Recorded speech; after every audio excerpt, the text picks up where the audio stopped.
এখন আসুন এনসিপির লাভ ক্ষতির হিসাব বিশ্লেষণ করি। প্রথমে লাভের দিকটা নিয়ে আলোকপাত করা যাক। অনেক জরিপে এনসিপির মোট ভোট 5 থেকে 7% দেখানো হয়েছে। এখানে 3টি সম্ভাব্য সমীকরণ আছে। সমীকরণ নম্বর 1, যদি তারা এককভাবে নির্বাচন করত তাহলে নিম্নকক্ষে 3 থেকে 5টি আসন, সংরক্ষিত একটি এবং আনুপাতিক হিসাবে উচ্চকক্ষে 5 থেকে 7টি সহ মোট 10 থেকে 14টা সাংসদ পেতে পারত।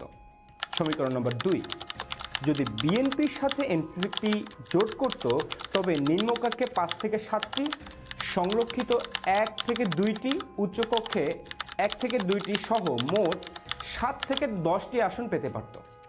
সমীকরণ নম্বর 3, কিন্তু জামাতের সাথে জোট করলে নিম্নকক্ষে 30টির মধ্যে 12 থেকে 15টা, সংরক্ষিত 3 থেকে 5টা, উচ্চকক্ষে 7 থেকে 10টা সহ মোট 20 থেকে 30টা সাংসদ পেতে পারে।